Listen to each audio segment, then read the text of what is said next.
Después de haber sido declarada como un país comunista en 1949 bajo el mandato de Mao Zedong, se estima que entre 50 y 70 millones de personas murieron debido a la mala administración y las hambrunas causadas por la dictadura, además de todo esto en la más absoluta miseria que aceptaba el gigante asiático.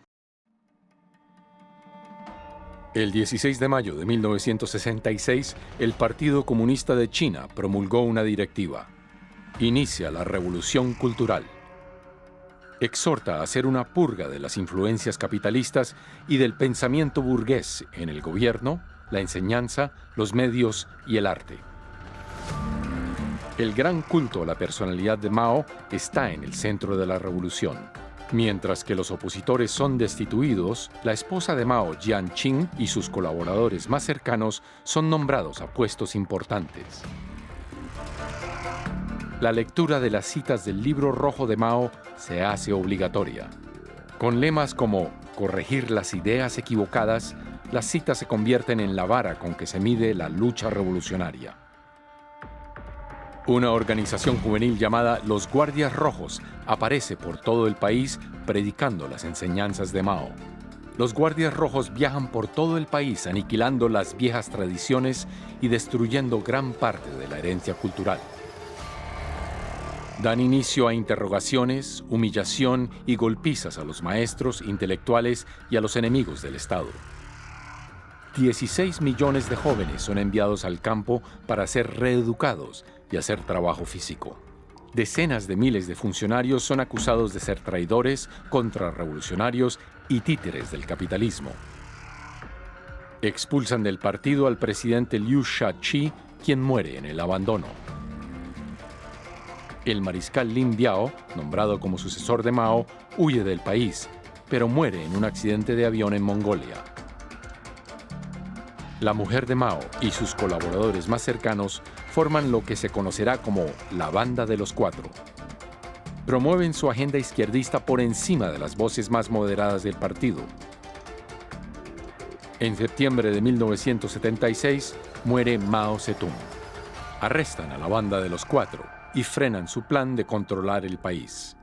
Esto marca el fin de la Revolución Cultural. Debido a la revolución cultural, ya no había mano de obra capacitada como lo serían ingenieros, científicos o en general cualquier persona que fuera considerada letrada debido a la gran masacre y gran éxodo de genios que hubo en el país. Si quisiéramos tener una mejor idea de cómo era el gigante asiático durante estos años, no hace falta ver los libros de historia. Podemos dar una mirada al continente africano, ya sea en la África subsahariana, en países como Burundi o la República Centroafricana, o incluso en nuestro propio continente. Si miramos la situación actual de países como Haití, nos daremos cuenta que la situación era muy complicada, en especial bajo un régimen dictatorial. Tras la muerte de Mao, quien tomó el poder en el país fue Deng Xiaoping en 1978, quien fue lo primero que intentó hacer fue cambiar el orden ideológico del país dándose cuenta que el modelo comunista era insostenible, tratando de pasarse a un modelo económico más capitalista. Esto vino a través de tres reformas que se llevaron a cabo durante los siguientes 10 años de su país y esto fue lo que lo sacó del tercer mundo. Durante esos 10 años, el país recibió tres grandes reformas económicas: la reforma de la agricultura, la reforma de la industria y la reforma del comercio. Esto también en base con un plan estipulado por Deng Xiaoping que se llamaba Made in China 2025, en el cual para el año 2025 China debía ser la potencia número uno a nivel mundial. En este momento este plan sigue llevándose a cabo. Este plan constaba de la parte de imitación, dominio de las técnicas y más adelante empezar a vender sus propios productos.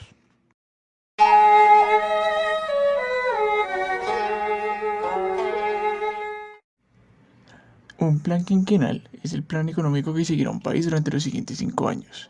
Esta es una práctica que ha llevado a cabo China desde la época de Mao, y mediante este sistema fue que se implementó Made in China 2025, mediante el cual se dio un gran disparo en la piratería y del robo de la propiedad intelectual en el país.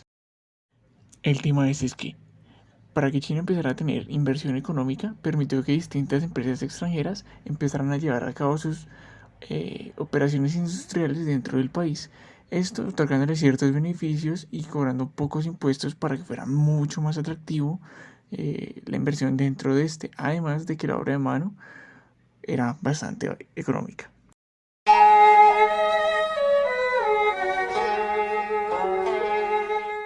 Dado este sistema, basado en el robo de información para usarlo en el sistema propio, es que China tiene unas leyes sobre la propiedad intelectual bastante débiles.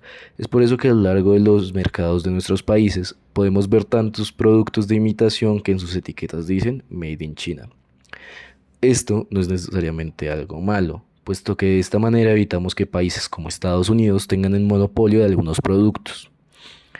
Además de que esta fue la forma en la que en China tanta gente ha logrado salir de la pobreza, aumentando así el PIB del país llegando a hoy en día. Pero esto no significa que su desarrollo humano sea el más alto. Las condiciones humanas siguen siendo bastante horribles. El único motivo por el cual las grandes empresas siguen haciendo sus operaciones industriales en el gigante asiático es porque la mano de obra es muy barata. ¿Por qué es esto de esta forma? Pues bueno, las leyes de protección al trabajador son miserables, por decirlo de forma linda. Al ser tan miserable la vida laboral, nos podemos imaginar lo que es la vida fuera del trabajo. Al haber tantísima población en el gigante asiático, la gente vive en viviendas muy pequeñas y o en condiciones de hacinamiento. Además, los chinos, como la mayoría de la cultura asiática, tienen cierta afectividad y sentido de pertenencia por el trabajo, por lo que lo toman tan personal y lo hacen parte de su vida, tanto así que muchos no ven a sus familias por semanas, con tal de estar en el trabajo y producir, ya sea por responsabilidad u obligación. Ya que la presión social y laboral inclina a las personas a rayar en la perfección para ser bien vistos, hay muchos individuos que no soportan esta presión y deciden quitarse la vida. China es el 11º país con más suicidios por cada 100.000 habitantes y un 90% de estos casos se relacionan con la presión social, laboral o derivaciones de estas. Asimismo, la mayoría de muertes naturales se deben a causas relacionadas con la contaminación de las ciudades, pues China, según la revista Forbes en 2021, es el país más contaminante y asimismo más contaminado del mundo, principalmente porque las grandes industrias depositan sus desechos sin regulaciones por parte del Estado. De esto podemos concluir que si bien China ha avanzado desde un país de tercer mundo a uno de primer mundo y en la actualidad es la potencia económica mundial, su metodología de entregarse al trabajo no ha cambiado desde tiempos antiguos y, aunque sean productivos, las condiciones laborales y sociales en las que conviven muchos ciudadanos son deplorables, tanto así como para decidir acabar con su vida. China deberá llegar a un pico, pues ha inflado tanto su economía y su población que en algún punto la burbuja estallará.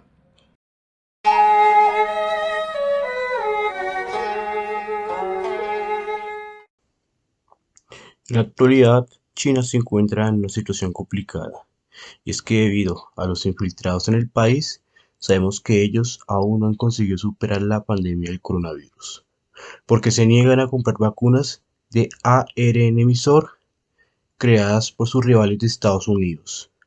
Uno de sus principales aliados a nivel mundial, Rusia, se encuentra desperdiciando la mayoría de sus recursos en una guerra que seguramente va a perder.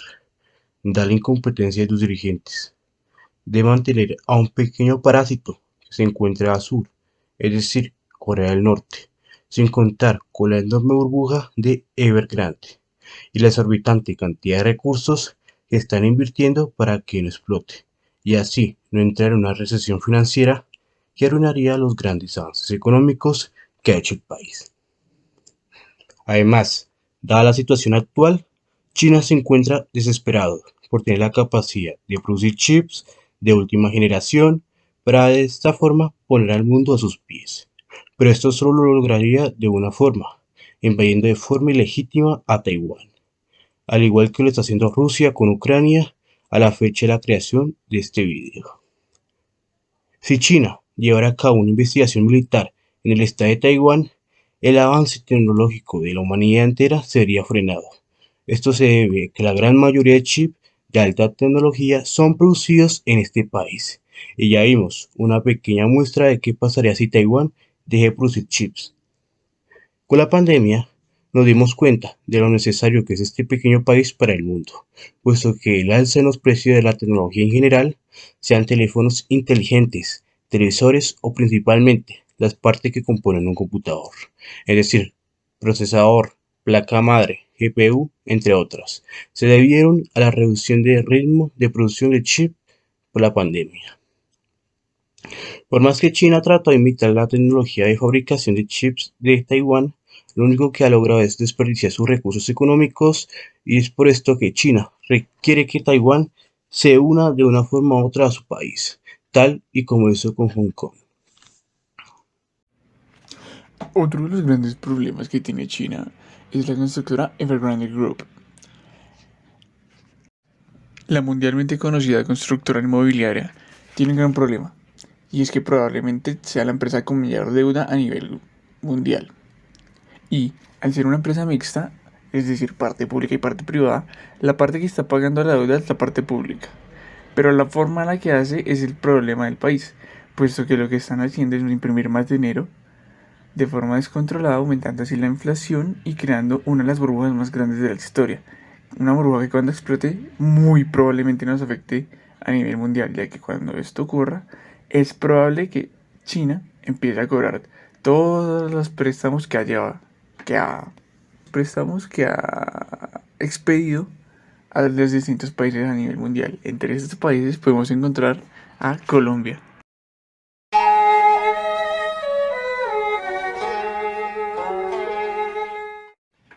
En China funciona un sistema de puntaje social, el cual evalúa qué tan bueno o mal ciudadano es una persona. Esto funciona mediante la más avanzada tecnología de reconocimiento facial a nivel mundial. Esto no estaría nada mal, de no ser porque lo están utilizando para atrapar a las minorías musulmanas, es decir, a las etnias uigures, para ser arrestadas y llevadas a campos de concentración. Pero este no es el problema social más grande. Lo más grave es que el índice de la población de China ya empezó a retroceder. Esto significa que la población joven del país es mucho menor a la población de adultos mayores, lo que indica que cada vez existirá menos manos de obra y con el minúsculo índice de la renovación social, es decir, la tasa de fertilidad, sabemos que no es nada bueno para ningún país.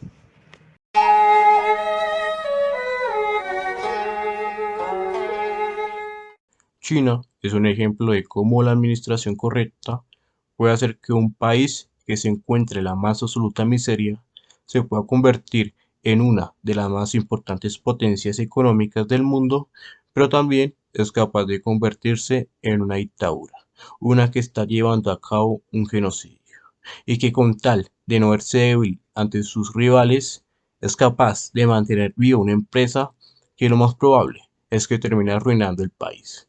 Y todo esto porque decidieron dedicarse a imitar, dedicarse a investigar. Así fue como un país se volvió potencia porque se convirtieron en los más grandes piratas de la historia.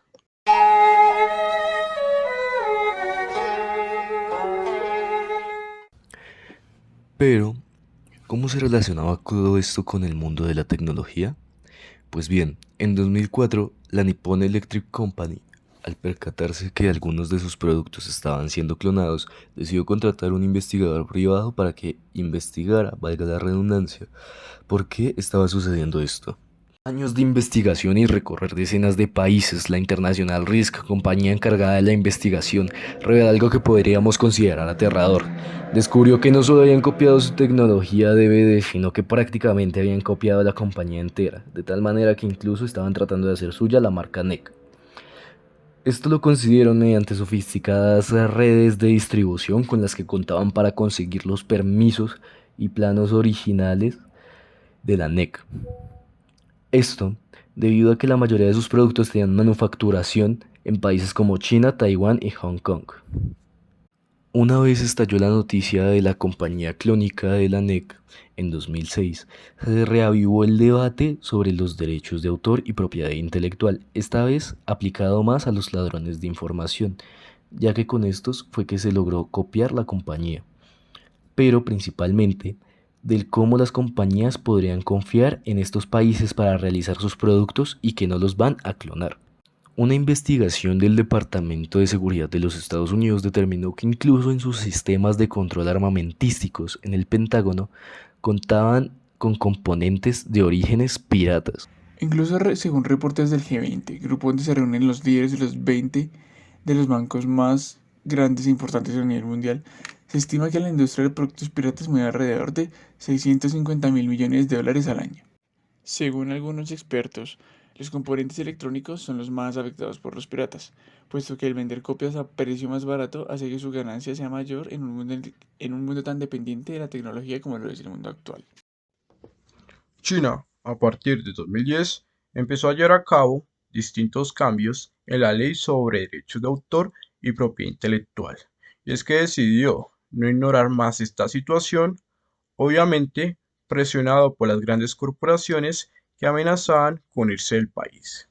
Entre estos cambios podríamos encontrar algunos como que siempre que una marca o empresa considere que algo es importante para la ejecución de sus negocios, esto debería ser registrado como propiedad intelectual en el país. Pero para reportar robo o clonación de esta información, las pymes que llevan a cabo sus operaciones industriales en el país deben realizar el siguiente proceso. Primero, contactar con el Departamento de Comercio Internacional de China. Segundo, una vez informado el robo de propiedad intelectual, la pyme debe contratar una agencia de defensa de robo intelectual. Tercero, una vez reunidas todas las pruebas legítimas del acto, se debe llevar a cabo una demanda contra los infractores. Como podemos evidenciar, este proceso no es muy diferente de lo que se haría en cualquier otra parte del mundo. La cuestión es que China, en su ultranacionalismo, obliga siempre a contratar agencias o investigadores nacionales, lo cual podría generar algo de desconfianza en estos. Pero lo que sí podemos asegurar es que China, por lo menos, ya es consciente del problema, por lo que en teoría ya están poniendo manos en el asunto. Pero por lo que vimos previamente, el país actualmente posee problemas más serios por los que preocuparse. Es por estos motivos por los cuales China es considerado el mercado pirata más grande del mundo. Para terminar este video vamos a mostrar algunos de los peores ejemplos que pudimos encontrar. Muchísimas gracias por su atención.